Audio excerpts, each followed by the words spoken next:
In Islam, for a man to divorce his wife, he only needs to utter the word divorce or talaq 3 times, and then it becomes irrevocable. In Islam, Question and Answer, a well-known Muslim scholar, is quoted who gives the reasons by citing the Quran. As the initiation of the divorce is primarily in the man's hand and control, the woman is heavily handicapped in obtaining a divorce due to Islamic legalities emanating in part from the Quran. Therefore, the scholar's answer is male-centric and appears to be chauvinistic, but it is only because the Quran does not allow her to obtain a divorce as easily as the man. Instead, she has to go through an imam, who has to be a man by the way, and Islamic law courts, generally jumping through hoops and bureaucracy to obtain one, even if the man was clearly in the wrong. In About Islam, a scholar explains some of the valid reasons for a divorce, which includes some subjective issues such as incompatibility and failure to fulfill responsibilities. To illustrate a consequence of divorce in Islam, during Muhammad's time, a man called Rifa in anger and in haste, whilst quarrelling with his wife one day, gave her the irrevocable divorce by stating talaq 3 times impetuously. Once things had cooled down between them, they both apologized to each other and wanted to reconcile, but Allah and Muhammad advised them, as they are no longer husband and wife, they cannot reconcile unless the woman marries another man called Abdurrahman with the intention of divorcing him, not before she has had sex with him. Only after she has done all this can she reunite with her first husband Rifa again. In any language, this is an advocation of a one-night stand with some rudimentary marriage rituals thrown in. Nonetheless, notice it was not the woman who initiated the divorce in the first place, yet she is the one who is being shamed by being made to sleep with another man. A better solution would have been any divorce stated impetuously or in anger or without justification by the man is invalid rather than the solution found in the Quran and the Hadith.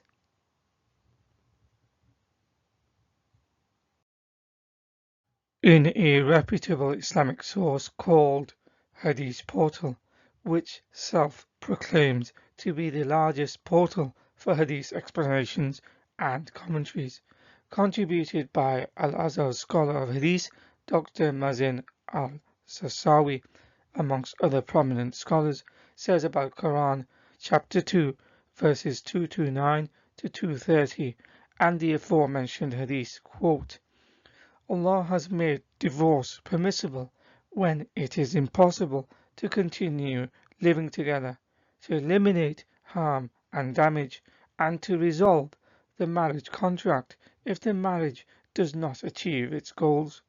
Divine wisdom requires estimating the circumstances of human anger, natural reactions, and human haste. So He, Allah, says in the Quran, divorce is twice, then either keep her in an acceptable manner or release her with good treatment. So He, Allah, gave the husband the right to review during the waiting period after the first and second divorces. If he divorces her for the third time, then she shall not be lawful to him afterward until she has married another husband, according to Quran chapter 2 verse 230. This is a punishment for the first husband for not controlling himself and not suppressing his anger. At the same time, it is a punishment for the wife who did not appreciate the blessing and rebelled against living together and mistreated the companionship, especially if the first husband fulfilled her duties and the second husband's experience was a failure, as in our story. End quote. This kind of marriage, if it can actually be called marriage at all, is known as tahleel or Nikah Halalah. It is in accordance to Quran 2:230, where it says, if a husband re-divorces his wife after the second divorce, she will not be lawful for him until she has taken another husband. If that one divorces her, there will be no blame if she and the first husband return to one another, provided they feel that they can keep within the bounds set by Allah. These are Allah's bounds, which He makes clear for those who know. In Tafsir Ibn Abbas, it says this verse was revealed in connection to the story of Rifa and his wife. Other commentaries explain these verses are related to Nikah Halalah.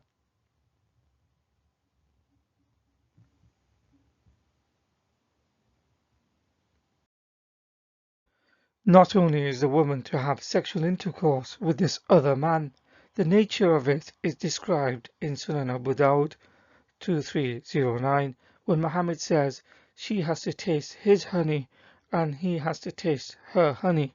After all that, she can return back to the former husband. The Arabic word usayla that has been translated as honey comes from the Arabic asal, which means honey, but in the context of sex, when Muhammad says he and she have to taste each other's honey, idiomatically it means orgasm, as explained in the Almani Arabic dictionary. This implies merely having sex is not enough. They both have to satisfy one another sexually before she can return to her former husband. Further proof is provided in the commentary for the hadith when it explains, and he tastes your honey is a metaphor for the sweetness of intercourse. It goes on to say, with the intention of pleasure by the disappearance of the penis glands, and the ejaculation of semen is not a condition contrary to Al-Hasan al-Basri. In Musnad Ahmad, it says that usayla is sexual intercourse.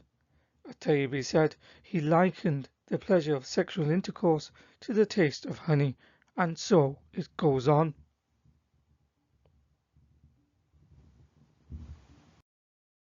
So this whole situation arose when a woman was given a divorce unjustly by her husband. Yet it is the woman who has to go through the humiliation of having sex with another man for simply wanting to return back to her first husband. Further references of this type of halal marriage can be found in Sahih Bukhari 2639 and Al-Muwatta Malik 2817. Even in the hadith as found in Sahih Bukhari, Muhammad's companion Abu Bakr blames the woman for the content of her discussion with Muhammad.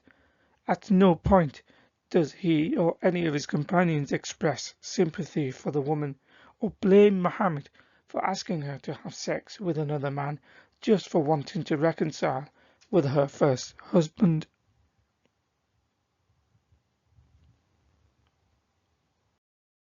The woman was savagely beaten and humiliated even more. It says in Sahih Bukhari 5825, narrated by Ikrimah, Rifa divorced his wife, whereupon Abdurrahman bin Zubair al-Qurazi married her. Aisha said that the lady came wearing a green veil and complained to her of her husband and showed her a green spot on her skin caused by beating. It was the habit of ladies to support each other, so when Allah's apostle came, Aisha said, I have not seen any woman suffering as much as the believing women.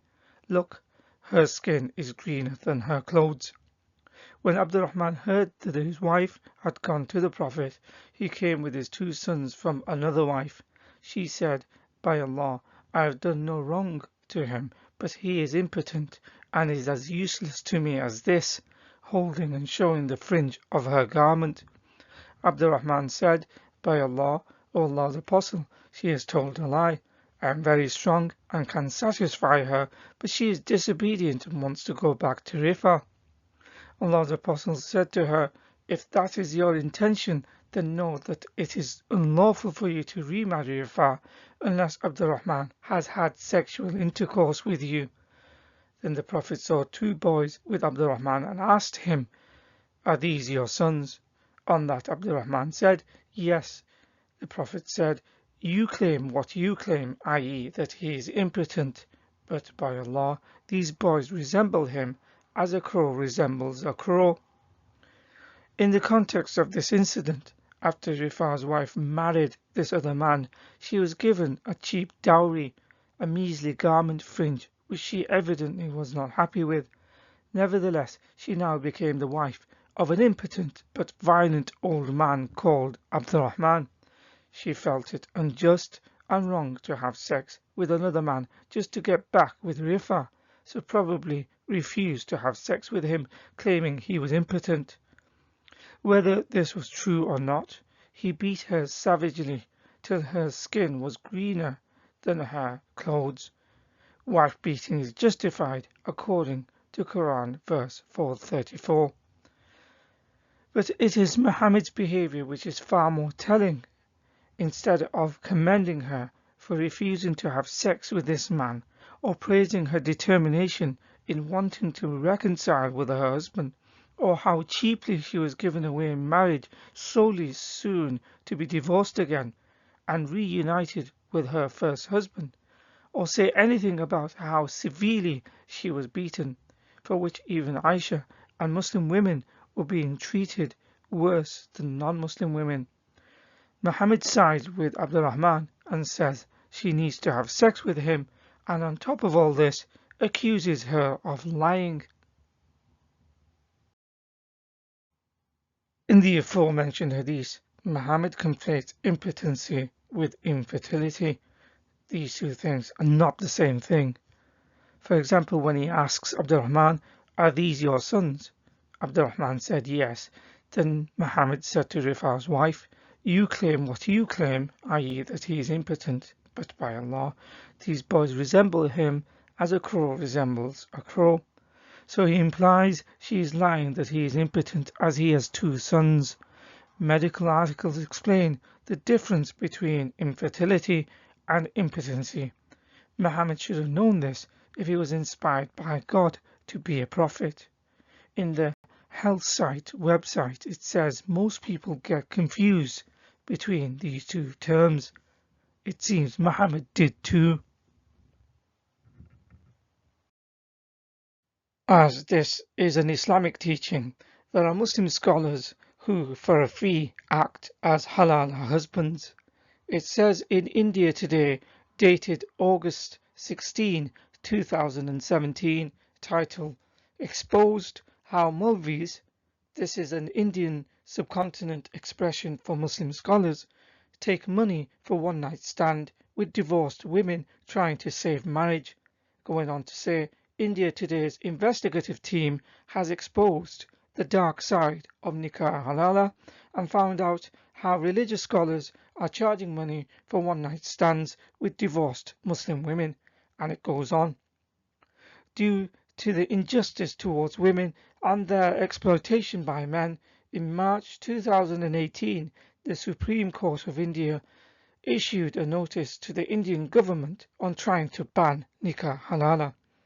In a BBC report by Athar Ahmad in 2017, he found that halal marriage is common within certain South Asian Muslim communities in the UK. The article is titled "The Women Who Sleep with a Stranger to Save Their Marriage," states that a number of online services are charging divorced Muslim women thousands of pounds to take part in halal Islamic marriages. going on to say women are paying to marry, have sex, and then divorce a stranger so they can get back with their first husbands. The report uncovered many instances where women were socially and sexually exploited by religious figures. As this is an embarrassing subject, especially for modern Muslims with a libertarian outlook, they will say Nikah Halalah is not allowed in Islam by quoting Sunan Abu Dawud 2076. If anything, this is not proof it is not allowed. As shown already, quite clearly it is allowed in Islam.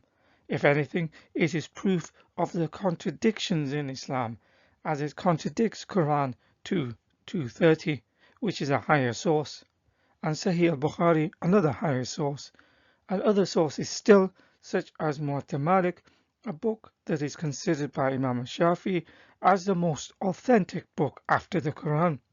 What's more, it even contradicts itself, as a hadith was cited from Abu Dawud where it says it is allowed when Muhammad said they have to taste each other's honey. The point is, there is no getting away from the fact that there are sources regarded higher than Abu Dawud where the practice is permitted, and thereby it is still practiced today by Muslims. So in conclusion, in Islam, divorce rules are skewed in the man's favour, as it is simpler for a man to obtain divorce than a woman, a restriction ensconced from within Islam's own sources. The peculiar practice of halal marriage is according to the instructions found in the Quran and Hadith, which entails a woman has to have sex with another man with the intention of divorce, so she can reconcile with her first husband. In any other language, it is no different from a one-night stand.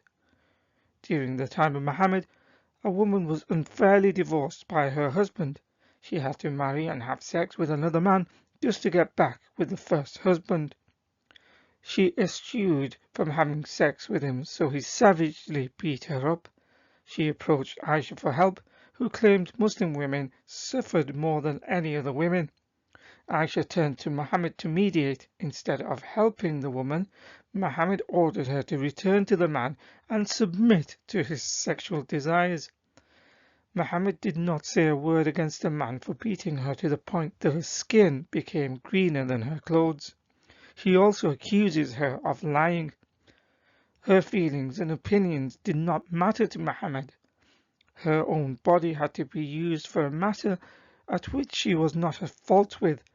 The whole incident is degrading to women.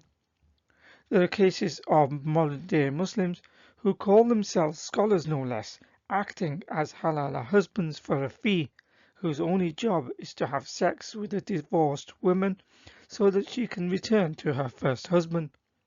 If all this is not evidence of the utter falsity of Islam as a divinely ordained religion, then there is not much more convincing to be done. Here is a religion that cannot sink much lower in terms of its depravity, especially for women.